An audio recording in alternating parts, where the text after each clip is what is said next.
ஒருத்தர் அவர் வீட்டு வாசல்ல அவரோட வாக்கிங் போன நாய்க்காண்டி வெயிட் பண்ணிட்டு இருந்திருக்காரு. வழக்கமா வர்றதோட அந்த நாய் கொஞ்சம் லேட்டாவே தான் வந்திருக்கு. அண்ட் அதோட வாயில ஒரு எலும்பு மாதிரியான ஒரு ஸ்ட்ரக்சர் அவர் பாக்குறாரு. என்னடா அது வாயில வச்சுட்டு வந்திருக்கு அப்படின்னு சொல்லிட்டு அது கிட்ட போய் பார்க்க போதுதான் அது ஒரு பெண்ணோட ரைட் ஹேண்ட் அப்படின்னு தெரிய வருது. இதை பார்த்து பதறி போய் அதோட வாயில இருந்து அந்த ஹேண்டை வாங்கி ஒரு கவர்ல போட்டு அதை மூடி வைக்கிறாரு. பிளஸ் அந்த கையை பத்தி அவர் போலீஸ்க்கு இன்ஃபார்ம் பண்றாரு. போலீஸும் ஸ்பாட்டுக்கு வந்துட்டு அந்த கையை வாங்கிட்டு அவங்க இன்வெஸ்டிகேஷன் ஸ்டார்ட் பண்றாங்க. அந்த கை யாரோடது? வீடியோக்குள்ள போமா?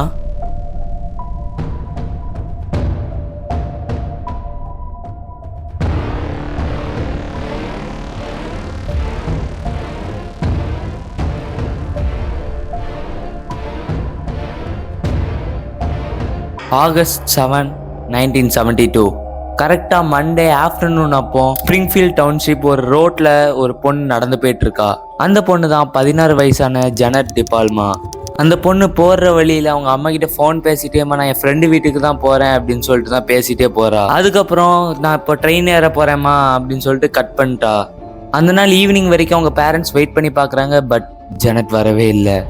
அப்போ தான் அவங்க பேரண்ட்ஸ் ஜெனட்டோட ஃப்ரெண்டு வீட்டுக்கு கால் பண்ணி பார்க்குறாங்க. அந்த ஃப்ரெண்டு என்ன சொல்கிறான்னா, ஹலோ ஜெனட்டா, அவள் என் வீட்டுக்கே வரலையே அப்படின்னு சொன்னோட தான் அவங்க பேரண்ட்ஸ் சீரியஸ் ஆகுறாங்க. அதுக்கப்புறம் ஸ்ப்ரிங்ஃபீல்ட் போலீஸ் டிபார்ட்மெண்ட்டுக்கு உடனடியாகவே இன்ஃபார்ம் பண்ணுறாங்க.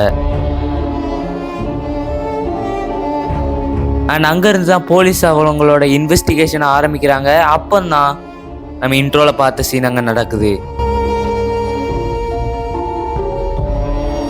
அதுக்கப்புறம் கரெக்டாக ஸ்ப்ரிங்ஃபீல்டில் உள்ள ஒரு குவாரியில் ஜெனட்டோட பாடியை கண்டெடுக்கிறாங்க. அங்கே உள்ள லோக்கல் பீப்புள் எல்லாருமே அந்த குவாரியை டெவில்ஸ் டீத் அப்படின்ற பேரில் தான் கூப்பிடுவாங்க. அந்த குவாரிக்குள்ள ஜெனட்டோட பாடியை தோண்டி எடுக்க போது அந்த ஜெனட்டோட பாடியை சுற்றி ஸ்டிக்ஸ்னால ஒரு காஃபின் மாதிரி ரெடி பண்ணியிருக்காங்க. அது மட்டும் இல்லாமல் அந்த பாடியை சுற்றி நிறைய பென்டோகிராம் போல டிசைன் எல்லாம் வரைஞ்சி வச்சிருக்காங்க. அது மட்டும் இல்லாமல் நிறைய அனிமல்ஸும் செத்து கிடந்திருக்கு. அதுக்கப்புறம் இதெல்லாம் பார்த்த போலீஸ் இது ரொம்ப கிரிட்டிக்கலான கேஸ் தான் அப்படின்னு முடிவு பண்ற அவங்க அட்டாப்சி ரிப்போர்ட் காண்டி வெயிட் பண்றாங்க. ஒன்ஸ் அட்டாப்சி ரிப்போர்ட் வந்தோன்னா அந்த ரிப்போர்ட்டை செக் பண்ணி பார்க்க போது தான் அவங்களுக்கே தெரியுது அந்த பொண்ணோட உடம்புல கத்திய வச்சு கீர்ன மாதிரியோ இல்ல துப்பாக்கியால சுட்ட மாதிரியோ இல்ல ப்ரோன் ஃப்ராக்சர் ஆன மாதிரியோ எந்த எவிடன்ஸுமே இல்லை. ஜெனட் மேபி ட்ரக்ஸ் எடுத்துட்டு இறந்துருக்கலாம் அப்படின்னு ஒரு சஸ்பெக்டை முன் வைக்கிறாங்க. பட் அந்த ஜெனட்டோட பாடியை சுற்றி ட்ரக்ஸுக்கான எந்த ஒரு தடயமும் இல்லாததுனால அந்த ஐடியாவை அந்த மேபி அந்த சஸ்பெக்டை டிராப் அவுட் பண்றாங்க. இதுல போலீஸோட சஸ்பெக்ட் படி இந்த ஜெனட் அப்படின்ற பொண்ணு கழுத்தை நெரிச்சு தான் இறக்கப்பட்டிருப்பா, கொல்லப்பட்டிருப்பா அப்படின்றது போலீஸோட ஒரு சஸ்பெக்டா இருக்கு. இதோட இந்த கேஸ் மொத்தமா முடியுது. இதுக்கப்புறம் நம்ம பார்க்க போறதெல்லாம் தியரிஸ். இந்த மாதிரி எல்லா கதைகளையும் ஸ்டோரியோட தியரிஸ் தான் கேட்க ரொம்பவே இன்ட்ரெஸ்டிங்கா இருக்கும். First suspect red. யார் இந்த ரெட் அப்படின்னு கேட்டீங்கன்னா, ஜெனட் பாடியை கண்டுபிடிச்ச அந்த குவாரி பக்கத்துல ஒரு ஹோம்லெஸ் மேன் இருந்திருக்காரு. அவரோட பேர் தான் red.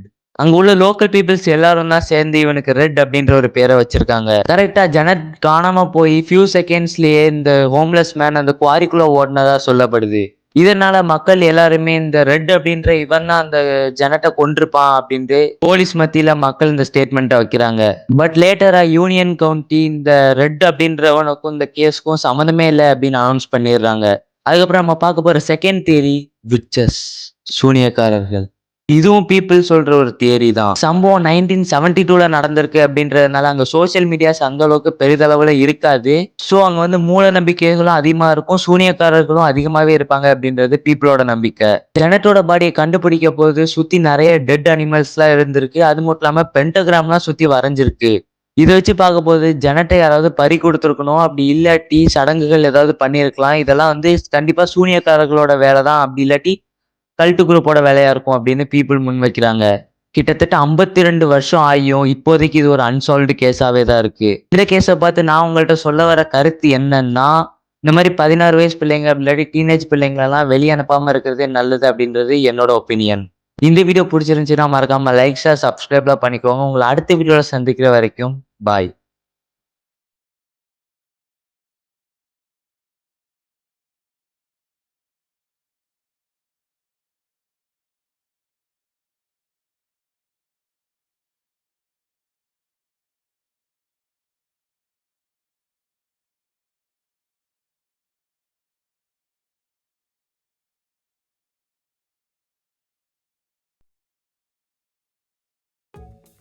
Start solving on Google Cloud with immediate access to free credits, plus free usage of products and services.